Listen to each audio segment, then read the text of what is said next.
Serge Malou, directeur du financement et du partenariat avec les organisations au ministère de l'Agriculture et de l'équipement rural.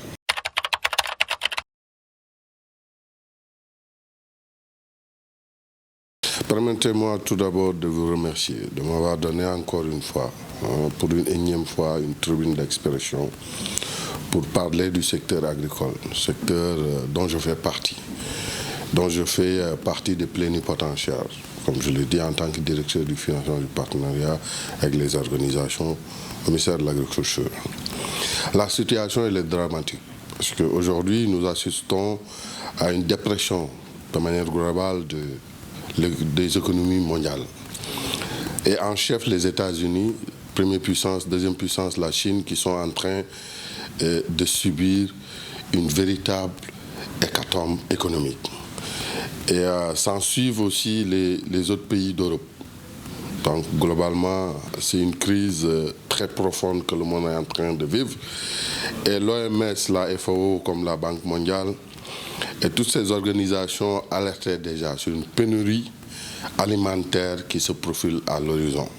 Et tous les pays devraient en principe avoir des plans d'action de sortie de crise.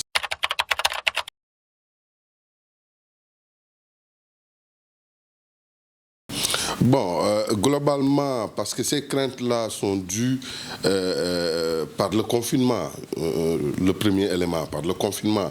Lorsque vous confinez les acteurs du secteur, déjà, le premier point. Le deuxième point, c'est sur les réseaux de distribution qui aujourd'hui ont été coupés carrément. Le monde aujourd'hui a subi avec la fermeture des frontières, évidemment, il y aura plus d'export ni d'importation. Donc tous ces facteurs font que le secteur agricole va naturellement s'en pâtir. Donc aujourd'hui au Sénégal, nous sommes en train de revivre. Et le Sénégal ne peut pas échapper à cette donne mondiale. Le Sénégal ne peut pas échapper à cette donne mondiale parce que déjà, ce virus, cette pandémie, nous a trouvés dans une situation très inconfortable. Parce que l'agriculture sénégalaise souffrait depuis quelque temps du dérèglement climatique. Qui nous a un peu causé beaucoup de tort lors de ces 2 dernières années avec les pauses et des retards pluviométriques que nous constatons. Et l'autre élément aussi comme problème que nous avions, c'est toujours sur l'écosystème dû à nos mauvaises pratiques culturelles. Et tous ces éléments-là, j'avoue que cette pandémie est venue, cette crise est venue s'ajouter à ces problèmes-là que nous avons.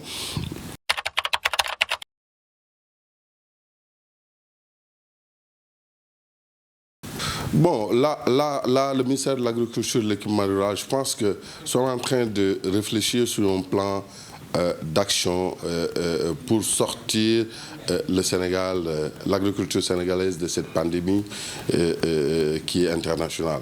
Donc il s'agit de concocter un plan où on va élaborer ce plan-là. Dans l'élaboration, inviter tous les acteurs du secteur. Quand je parle d'acteurs du secteur, je parle des producteurs, toutes les structures du ministère de l'Agriculture, de l'équipement rural, les partenaires au développement, c'est-à-dire la représentation des organismes multinationaux, donc tout ça autour d'une table. Et c'est de discuter, avoir un plan d'action chiffré, un plan d'action qui nous permettra fondamentalement d'étayer le président sur l'urgence et qui aura comme socle l'aide systématique du producteur. Voilà.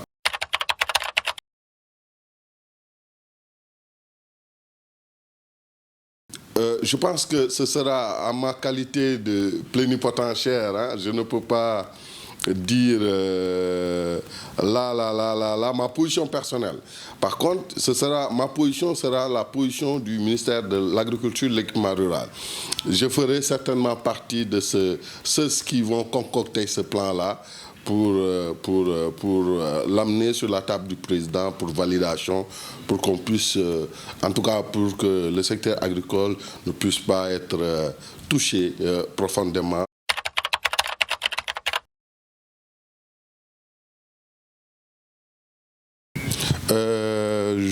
crois que depuis le début, en tout cas, de cette crise, que le gouvernement et en chef, le chef de l'État, a pris la plénitude de ses responsabilités en prenant des décisions fortes,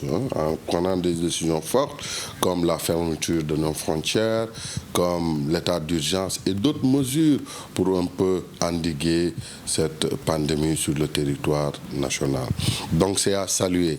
Il s'y ajoute aussi ces mesures, des mesures d'accompagnement pour un peu soulager le secteur privé national et les Sénégalais de manière générale. On peut noter la force Covid-19 qui est de 1000 milliards et ils le font aussi à l'aide publique, à l'aide alimentaire. Donc c'est pour dire que le président, conscient de l'ampleur et de la gravité de la situation, a voulu fondamentalement faire face et réagir en tant que chef, en prenant un certain nombre de mesures qui aujourd'hui nous permettent naturellement, ou permettent les Sénégalais de s'en sortir et de ne pas être fatigués durant toute cette période de crise.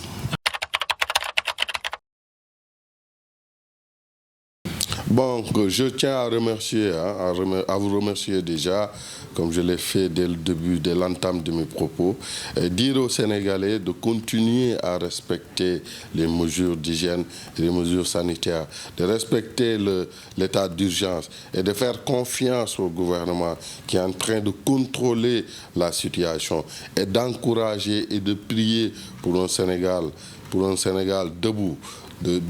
D'encourager également les services, des éléments de la santé qui sont en train de réagir positivement et de manière très courageuse par rapport à cette pandémie. Et j'avoue qu'il faut, si on regarde bien la courbe des contaminations et la courbe des personnes guéries, on peut être rassuré. On peut être rassuré que le Sénégal est en train de maîtriser la situation. Donc pourvu que ça continue comme ça et que cette pandémie quitte définitivement le Sénégal et le monde de manière générale, parce que nous vivons dans une communauté qui s'appelle la globalisation. Merci beaucoup.